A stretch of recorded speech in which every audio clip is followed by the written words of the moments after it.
Probably 2/3 of the jobs when our children become adults do not even exist yet. So what should our children learn? What should they study? But also what other skills and talents should they develop ready for the future? The question ultimately is, how do you change the game? So our real challenge is to be able to do the things which machines cannot do. The challenge for education is actually to let go. And that's hard for us. And the problem is not the children, the problem is the adults. Hi, so I'm Peter Fisk. I studied physics at university. I then discovered the world of business. I was managing brands like Concorde, flying at supersonic pace across the world. And then I worked for other companies like Microsoft and American Express. Today, I'm a professor at a business school in Spain. I write books. I have 7 books translated into 35 languages, but I just love life and I love meeting people.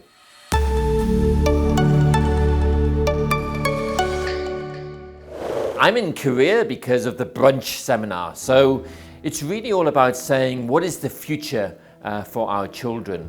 And connecting the world of business and how the world of business is changing to say, in the future, what will our children need to be successful in their careers? And for many of our children, it's a long time until they enter the job market, maybe 15 years, which, considering the pace of change of technology, many things will change. Probably 2/3 of the jobs when our children become adults do not even exist yet. So what should our children learn? What should they study? But also what other skills and talents should they develop ready for the future? Korea is a beautiful place. I spent some time going to some of the beautiful temples yesterday and really looking at the history, the spirituality and the culture of Korea. But then I also look, at companies like Tosan Kupang and Samsung and Kia and many others, and I see a great future.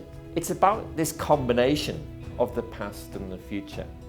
And really what you need to take from that is the combination of those two things to make them even better. So how can we uniquely create something which is Korean in this world? How can we really thrive as a nation as well as individuals? And I see a great kind of courtesy, I see a great humility, but I also see a great passion and a hunger to do better in Korean people. So that is something which does not exist all over the world. So it is something which is a real advantage. So I really hope it serves people well. Game change is all about companies who are shaking up the world. They're challenging the traditional companies who have hierarchies and structures and have been here a long time, and they're doing things in very different ways. So they are the disruptors. So if you look in Korea at a company like TOS, then challenging the traditional financial services markets, how they work, the technology behind them, the customers and what the customers do. The question ultimately is, how do you change the game? The game is the marketplace. And in many ways, it's actually not just about playing the game, it's changing the game to be successful. So thinking more innovatively, creatively about a better way of leading business. If you look in terms of the number of kind of unicorns, the billion-dollar companies across the world, there's about 326 at the moment. 2 of them are really significant from Korea. And I think, who are the next Samsungs, the next Hyundais, is really the interesting question. So Korea really should, given its vibrancy and its growth, it really should be generating many more new startups. So I think it's really about saying, how can we look globally? How can we be more entrepreneurial? And how can we challenge the traditional ways in every single sector of doing business? I think education is more important than ever, but not just for children, for everybody.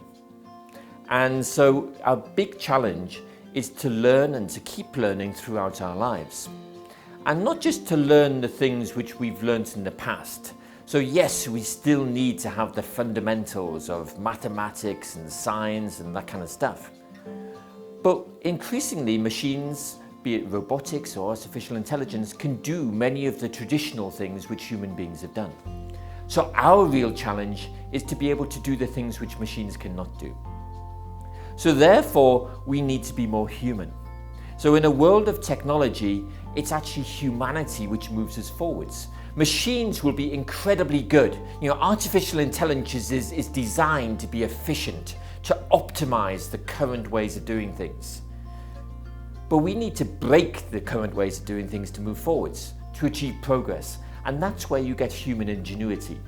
So that's why for our kids, but equally for ourselves throughout our lives. And so being able to be more creative and more human in this world is the most important thing, and to keep learning. Not just learning once and hope that it's going to last a lifetime. Keep learning whoever you are. The challenge for education is actually to let go. And that's hard for us. And the problem is not the children, the problem is the adults. The adults need to let go of the traditional ways which they were taught and which their parents taught them, and to allow their children to develop themselves for the future. We all know that learning is not just about teaching, it's about discovering for yourself. The best way that children can learn is they can learn from each other. If I go to a country like Finland, for example, peer-to-peer learning is the predominant way of learning there. Kids learning from kids. They're learning from each other. They're discussing problems. They're discussing potential ideas and new solutions. So being able to learn from each other, being able to learn through self-discovery, I think is much more powerful in equipping people for that future where they need to be more creative and resourceful in order to move forwards in ways which they cannot even imagine today. I'd say, you're on a journey. You're on a journey of an incredible world. And you've spent the last 15 years learning all sorts of things. Now is the moment when you start to use those skills to do things which you never imagined yourself. Because when you started school back when you were 5 years old, most of the jobs which exist today didn't exist then. So you have to use these skills you've now got in completely different ways. So it's really about your ingenuity. It's really about being prepared for change, and it's being prepared to make things happen for yourself. So be resourceful in this world today. Be creative in this world today, and keep looking forwards. Keep learning, keep challenging yourself, and keep reinventing the world to make it even better than it is today.